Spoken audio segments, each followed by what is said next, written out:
우리 아파트가 더욱 행복해지려면 무엇부터 해야 할까요?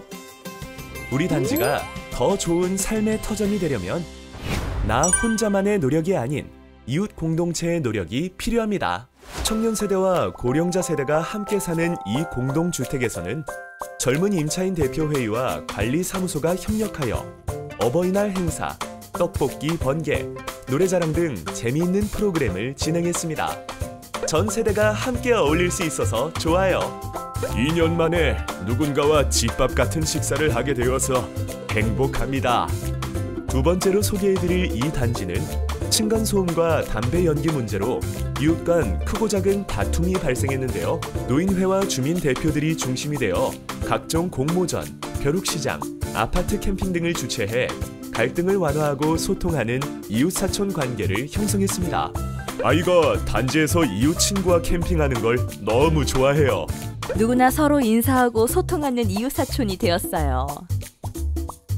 마지막으로 청년 세대가 주로 입주한 이 단지는 코로나로 인해 입주 후에도 주민끼리 거리를 두어야 했는데 11명의 주민자원봉사단이 구성되어 주민 카페를 평일 오후부터 밤 그리고 주말까지도 열게 되었습니다. 덕분에 이곳에서 영화도 함께 보고 주민 간의 소소한 소통을 시작할 수 있게 되었죠. 주민 카페가 밤까지 열려 있어 퇴근하고 가기 좋아요. SNS 열린 채팅방, 티타임 등 요즘 이웃과 소소한 소통의 재미를 느껴요. 이웃이 있어 든든하고 행복한 공동체 생활, 임차인 대표회의를 통해 함께 만들어 나가요. 그럼 지금부터 저 세움이가 임차인 대표회의에 대해 자세히 알려드릴게요. 저만 따라오세요.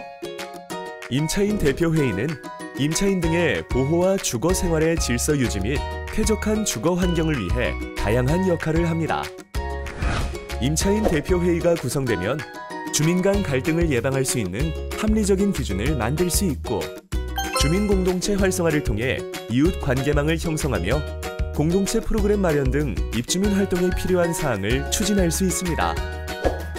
그뿐만 아니라 관리비, 하자 보수 등과 관련해 임대사업자와의 협의도 가능하죠. 따라서 임차인 대표회의를 구성하는 것은 우리 단지를 위해 꼭 필요한 일입니다. 여기서 잠깐! 우리가 흔히 알고 있는 입주자 대표회의와 임차인 대표회의는 어떻게 다를까요?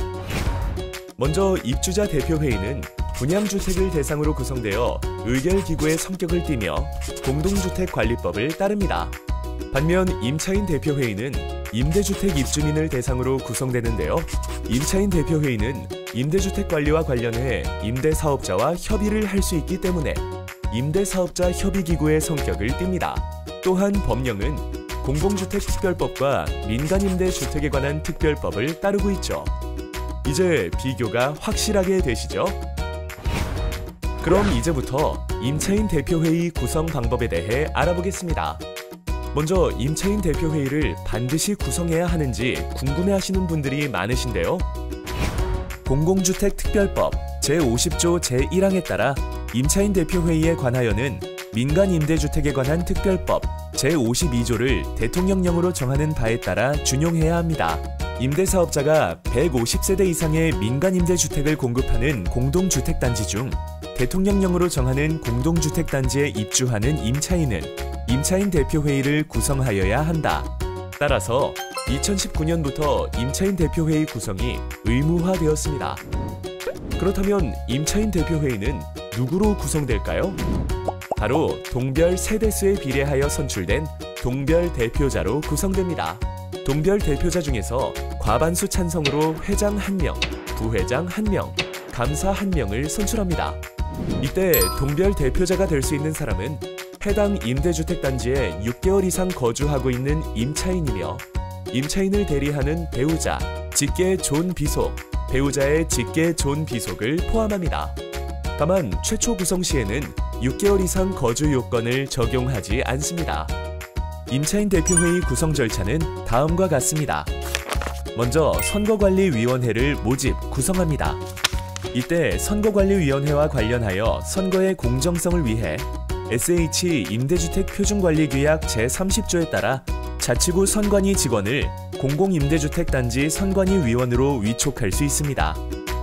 이제 선관위가 구성되면 동별 대표자 선출을 공고하여 후보자 접수를 받습니다. 그리고 동별 대표자를 선거 및 선출하는데요. 동별 대표자 선출 시 같은 규약 제29조에 따라 구 선관위의 투표 및 개표 관리 등 선거 지원을 요청할 수 있습니다. 이후 선출된 동별 대표자 중 임차인 대표회의 임원 3명을 선출합니다. 이렇게 구성된 임차인 대표회의 임기는 2년이며 1회에 한하여 최대 4년까지 중임이 가능합니다. 그렇다면 동별 대표자와 임차인 대표회의 임원을 선출하는 선거관리위원회에 대해서도 알아볼까요? 선거관리위원회는 선거관리위원회 모집 공고를 통해 구성되는데요. 선거관리위원회는 위원장을 포함하여 500세대 미만의 경우 3명에서 6명, 500세대 이상인 경우 5명에서 9명의 범위에서 자율적으로 정하도록 하고 있습니다. 그리고 선거관리위원장은 선거관리위원회 구성원 중에서 호선하여 선출합니다. 선거관리위원회는 임대주택 표준관리규약 제4장 32조에서 정하고 있는 업무를 수행하는데요. 크게 선거관리 규정의 제정과 개정, 임원 선출, 동별 대표자 선출 및 해임의 선거관리 업무, 동별 대표자 결격 사유 확인 및 공고, 전자투표 및 투표소 운영 업무, 임차인 의견 청취, 기타 임차인 동의 업무 및 투표, 개표 등을 담당하고 있습니다. 그럼 이제는 임차인 대표회의 역할을 자세히 알아봅시다. 첫째, 민간 임대주택에 관한 특별법 제52조 4항에서 정하고 있는 사항에 관하여 임대사업자와 협의할 수 있습니다. 관리규약 제정 및 개정, 관리비, 공용부분 시설 유지 및 보수, 임대료 증강, 하자 보수, 주차장 개방 시간 등이 여기에 해당합니다. 둘째, 공동생활 질서 유지를 위한 방안을 모색할 수 있습니다. 층간 소음, 간접 흡연 등 주민 간 갈등 예방과 민원 감소를 위한 방안을 논의하고 마련할 수 있습니다. 셋째, 주민 공동체 활성화를 위한 다양한 시도를 할 수 있습니다. 작은 도서관, 운동시설 등 주민 공동시설 운영 방법에 관해 협의할 수 있으며 공동체 활성화 단체 구성 및 지원, 공동체 활성화 공모사업 지원, 공동체 활성화를 위한 잡수입 지원, 주거복지 서비스 연계 모색 등 주민 공동체 활성화를 위한 사항을 논의할 수 있습니다. 또한 고령자 가구, 장애인 가구, 육아 가구 등 주민 특성을 고려하여 우리 단지에 필요한 사항을 논의합니다. 마지막으로 화재 예방 및 재난 대응 등 안전 관리를 하고 다양한 복지 서비스 정보를 연계할 수 있습니다. 특히 소외되거나 정신건강, 마음건강에 어려움이 있는 주민들을 위해서는 관리 주체와 협력하여 지역 자원을 탐색하고 연계할 수 있습니다. 만약 분양주택과 임대주택이 한 단지 내에 혼합된 혼합주택 단지의 경우 혼합주택 단지의 관리사항은 입주자 대표회의와 임대사업자가 공동 결정해야 합니다.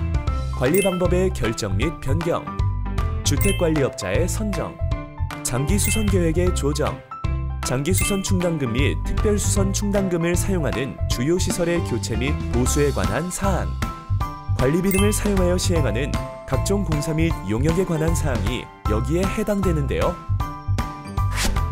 반면 임대사업자는 다음 5가지 사항에 대하여 임차인 대표회의와 사전 협의를 해야 합니다. 첫 번째, 민간 임대주택 관리규약의 제정 및 개정. 두 번째, 관리비. 세 번째, 민간 임대주택의 공용부분, 부대시설 및 복리시설의 유지 보수. 네 번째, 임대료 증감. 다섯 번째, 그 밖에 민간 임대주택의 유지, 보수, 관리 등에 필요한 사항으로서 대통령령으로 정하는 사항입니다. 그런데 이 모든 것이 임차인 대표회의가 먼저 구성되어야 임대사업자와의 사전 협의가 가능한 것이죠. 이렇게 임차인 대표회의는 아파트 유지, 관리부터 공동체 활성화까지 정말 많은 역할을 담당합니다. 이제 임차인 대표회의가 우리 단지에 꼭 필요한 존재라는 거 모두 아시겠죠? 네. 실제로 임차인 대표회의가 만들어진 후 단지 내 분쟁이 사라지고 소통과 화합의 장이 열려 인근 단지에 부러움을 사는 아파트가 있습니다. 바로 강남의 모 아파트 이야기입니다. 처음에는 아파트 내 부대시설 이용료나 재활용품 매각 등으로 발생한 수입인 잡수입이 주된 갈등 요소였습니다. 통상적으로 잡수입은 입주자 대표회의에서 사용처를 결정하는데요. 해당 아파트는 혼합단지로 공동주택관리법 시행령을 따라 장기수선 충당금이나 주택관리업자 선정과 같은 내용은 입주자 대표회의와 임대사업자가 공동 결정하도록 하지만 잡수입과 부대시설 등에 대해선 따로 규정하고 있지 않습니다. 이 때문에 입주자 측은 잡수입을 수선비 지출에 쓰길 요구하는 반면 임차인 측은 관리비 보전을 원하며 이해관계가 대립했죠. 그래서 입주자 대표회의와 임차인 대표회의는 입주민 전체의 공동 관심사가 무엇일까 함께 고민하던 중 관리비 절감과 잡수입 창출이라는 의견으로 모아졌습니다. 그리고 공동 목표를 이루면서도 4년간 분쟁의 원인이었던 잡수입에 대한 갈등 요소 해소를 위해 에너지 마을 만들기를 시행하기로 결정했습니다. 입주자 대표회의와 임차인 대표회의는 의기투합하여 관리비 절감을 위한 에너지 절약 사업에 본격적으로 뛰어들기 시작했습니다. 먼저 단지 내 지하 주차장 조명을 모두 LED로 교체했고 교체하자마자 바로 공동 전기료 40% 감소 효과를 보았습니다. 그리고 한 번 탄력을 받은 주민 공동회의는 그 후 복도와 승강기의 조명 전체를 LED로 교체했습니다. 해당 아파트의 전기 사용량 및 전기요금을 비교해보면 2016년 전기절감 요금이 1,037만 5,410원에서 2년이 지난 2018년 3,797만 16원으로 증가하며 매해 요금이 절감되고 있음을 알 수 있습니다. 처음에는 반신반의했던 입주민들은 실질적인 효과를 경험하자 정기적인 모임에 자발적으로 참석하여 에너지 생산을 위한 옥상 태양광 발전 설비 사업을 추진했습니다. 그리고 이 설비는 임대사업으로서 역할을 톡톡히 하여 주민부담 제로는 물론 잡수입 최대 수익으로 이어졌습니다. 주민공동회의는 여기서 그치지 않고 주민공동시설 에너지 사랑방을 운영하여 분양세대와 임대세대의 친목도모를 자연스럽게 전개했습니다. 그리고 단지 내 초등학생 대상으로 외부 강사를 섭외해 에너지 교육을 실시하면서 현장 체험을 진행하자 아이들을 통해 분양세대와 임대세대가 더욱 친밀해지고 소통하며 서로를 더욱 배려하게 되는 계기가 되었습니다.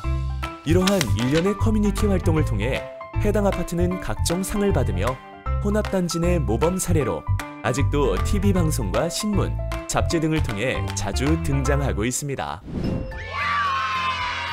행복한 아파트, 우리가 만들 수 있어요. 혼합단지 내 분양세대, 임대세대 모두가 우리 아파트 단지를 가꿔나가는 하나의 마음이면 충분합니다. 임차인 대표회의를 통해 공동생활에서 발생하는 다양한 갈등을 풀어가고 공동체 활성화를 통해 이웃 간 배려하고 이해하는 마음을 조금씩 가진다면 지금보다 더 행복한 단지를 만들 수 있어요. 이웃 간의 소통과 화합의 시작. 임차인 대표회의로 한 걸음 더 다가가요.